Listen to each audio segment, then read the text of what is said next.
Jesucristo, el Verbo viviente, es el único medio de salvación. Él es el centro del pensamiento de nuestra vida, la fuente y la autoridad de la doctrina. El principal propósito de la vida de Cristo fue la obediencia a los mandamientos, exaltando la ley de Dios como un reflejo de su carácter. El principal mensaje a ser predicado en el mundo, basado en Apocalipsis 14, está representado por 3 ángeles llevando el Evangelio eterno al mundo entero. Este mensaje se basa en los encantos inigualables de Cristo y declara que la hora del juicio ha llegado y llama a obedecer los mandamientos de Dios. Mediante su palabra, Dios ha comunicado a los hombres el conocimiento necesario para la salvación. Las Santas Escrituras deben ser aceptadas como dotadas de autoridad absoluta y como revelación infalible de su voluntad. Y aunque el canon de las Escrituras inspiradas está cerrado, el Espíritu Santo continúa iluminando, amonestando y confortando al pueblo de Dios a través del testimonio de Jesús, el Espíritu de profecía. El camino a la vida se traza a través de un camino angosto que debe ser recorrido con confianza a las promesas que Dios dejó a hombres y mujeres fieles que dedicaron sus vidas hasta la muerte por el Evangelio eterno. Los fundadores de la Iglesia soñaron con el día en que la revelación sería una realidad en sus vidas. Miraron con los ojos de la fe a aquel día glorioso cuando finalmente la promesa sería cumplida en la venida magistral de Jesucristo a esta tierra para recompensar a cada uno según sea su obra.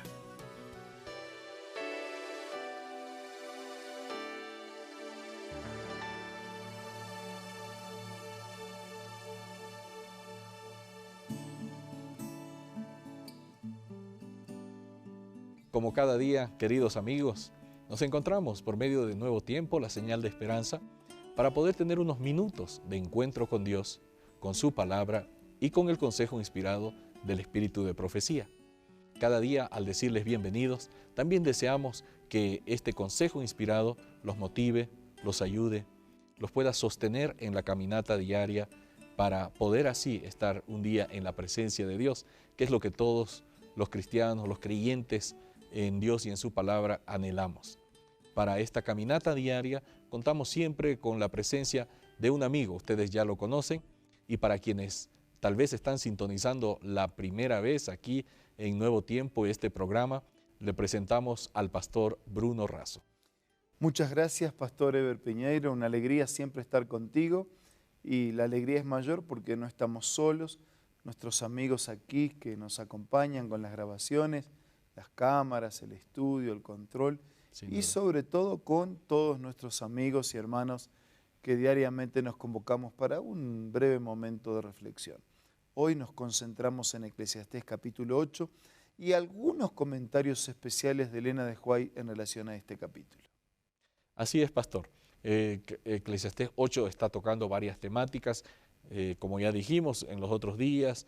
El sabio está haciendo un recuento de su vida y está viendo que algunas cosas le fueron bien y otras, muchas, por mejorar, y que está dejando para la posteridad, para todos nosotros, para los que podemos leer estos consejos, cosas importantísimas para aplicar a nuestra vida. Está hablando aquí acerca de la paciencia de Dios con los pecadores y dice, algunos abusan de esa paciencia de Dios. Dice el texto allí en el versículo 11, por cuanto no se ejecuta luego la sentencia sobre la mala obra, el corazón de los hijos de los hombres está en ellos dispuesto para hacer el mal. Así que aquí hay un consejo interesante, pastor. No abusar de la paciencia de Dios. ¿Será que existen límites para la paciencia de Dios?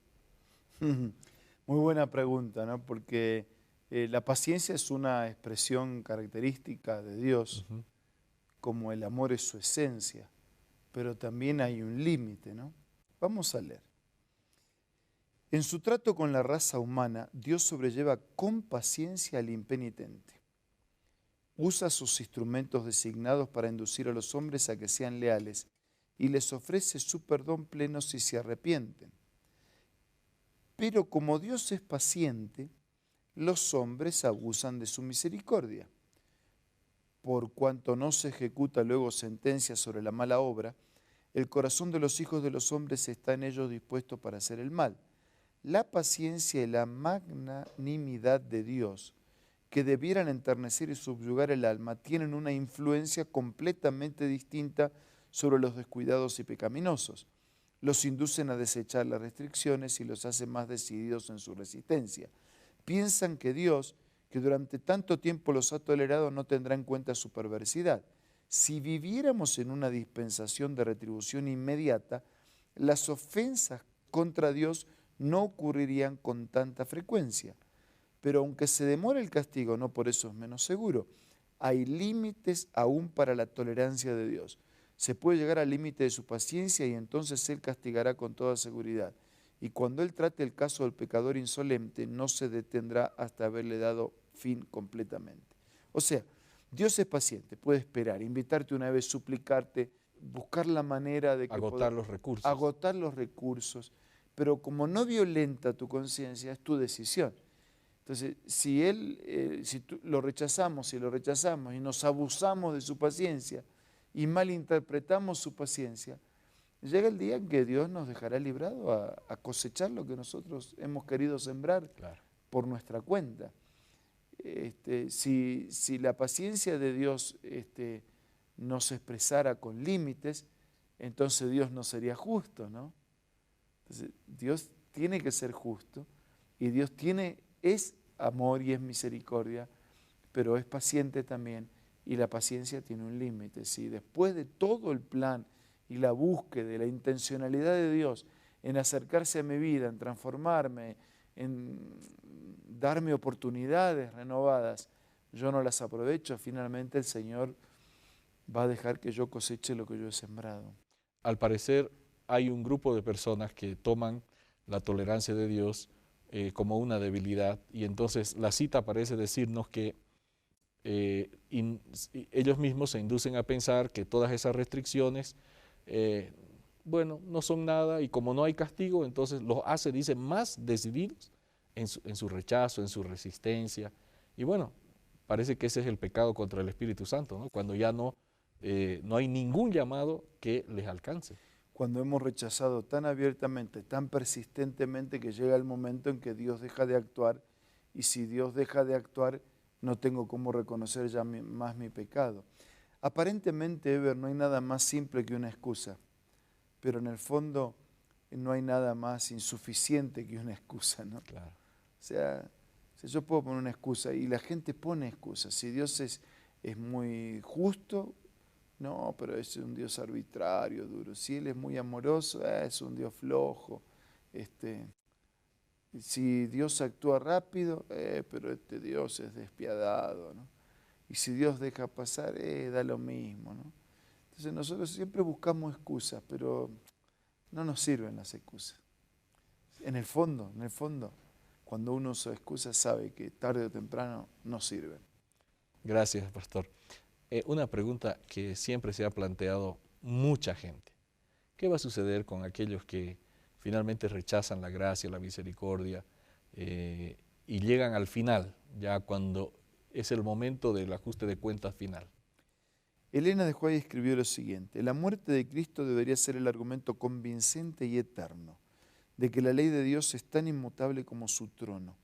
Las agonías del huerto del Getsemaní, los insultos, las burlas, los ultrajes que se acumularon sobre el amado Hijo de Dios, los horrores y la ignominia de la crucifixión proporcionan demostración suficiente y aterradora de que la justicia de Dios, cuando castiga, castiga de verdad.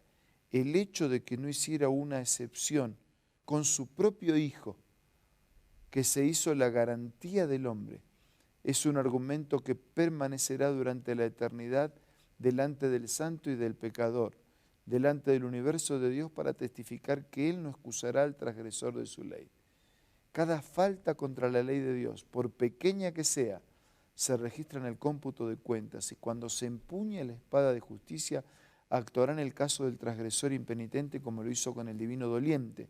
La justicia herirá porque el odio de Dios por el pecado es intenso y abrumador. O sea, Qué bárbaro. la Biblia es contundente, Dios ama al pecador, pero Dios desecha el pecado. Y la prueba mayor de eso es que ni su propio Hijo, santo, eterno, Dios del universo encarnado en la naturaleza humana, fue liberado de llevar la consecuencia del pecado, que no era un pecado directo de Él, sino que era un pecado, era nuestro pecado. Que si el Hijo no pudo ser liberado de llevar la consecuencia del pecado, tampoco lo será el pecador. Ahora, nosotros tenemos a alguien que lleva. Si yo me quedo con mi pecado, pagaré por la consecuencia de mi pecado. Pero si yo acepto que Jesucristo llevó el pecado por mí, entonces Él pagó mi cuenta. Hay una transferencia. Alguien va a pagar la cuenta, Ever. Claro. Alguien paga la cuenta. Si rompemos un vidrio en la casa, tenés que comprar otro vidrio. Y si no compras el vidrio, van a entrar las moscas, los mosquitos, el frío, el calor, la humedad. O sea, alguien paga la cuenta. De alguna manera pagamos la cuenta. El pecado, la paga del pecado es la muerte. Si yo me arreglo solo con el pecado, es mi muerte.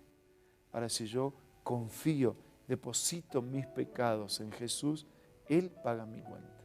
Qué bueno. Gracias, pastor. Como ustedes ven, queridos amigos, hay un ajuste de cuentas, pero no necesitamos temer. Alguien ya pagó la cuenta, el precio por el pecado. Si depositamos nuestra confianza en ese Todopoderoso que ya pagó la cuenta, estamos tranquilos. Recibimos algunos consejos importantes y ya volvemos. Hola, seguimos descubriendo más consejos interesantes. Mira el que encontré el día de hoy. No tenemos nunca por qué sentirnos solos. Los ángeles son nuestros compañeros. El Consolador que Cristo prometió enviar en su nombre mora con nosotros. En el camino que conduce a la ciudad de Dios, no hay dificultades que no puedan ver quienes en Él confían. No hay peligros de que no puedan verse libres. No hay tristeza ni dolor, ni flaqueza humana para cual Él no haya preparado remedio. Linda cita, ¿verdad? Esta y muchas otras puedes encontrar en el libro Ministerio de Curación, escritas por Elena G. de White, una autora y escritora muy reconocida. Te invito a que puedas ser parte de tu biblioteca personal y te invito a que puedas adquirirlo descargando las aplicaciones de App Store o de Play Store para tus dispositivos móviles.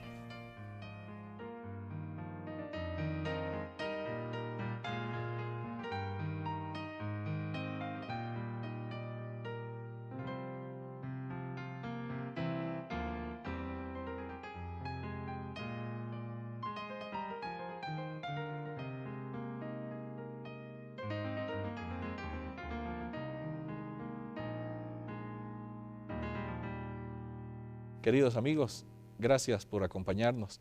Tenemos todavía algunos instantes para ofrecerles un nuevo consejo. Solamente recordar la declaración de Pablo cuando dijera que nos acerquemos con confianza para encontrar el oportuno socorro en el trono de Dios. No necesitamos pagar nosotros por la consecuencia final del pecado, siempre y cuando depositemos nuestros pecados en aquel que murió, que vivió y que murió para pagar nuestra cuenta. Ahora vamos a hablar con Él. Querido Dios, gracias por Jesucristo, quien carga nuestros pecados. Es Él nuestro juez justo, pero es también nuestro abogado fiel. Por eso hoy, como somos, como estamos, te depositamos nuestra vida en tus manos, para que la limpies, para que la transformes y para que la hagas diferente. Por favor, bendícenos a todos. Oramos agradecidos en el nombre de Jesús. Amén. Amén. Esto ha sido Creed en sus profetas. Amigos, la promesa y la esperanza, reencontrarnos el día de mañana por medio del nuevo tiempo, la señal de esperanza. Hasta entonces.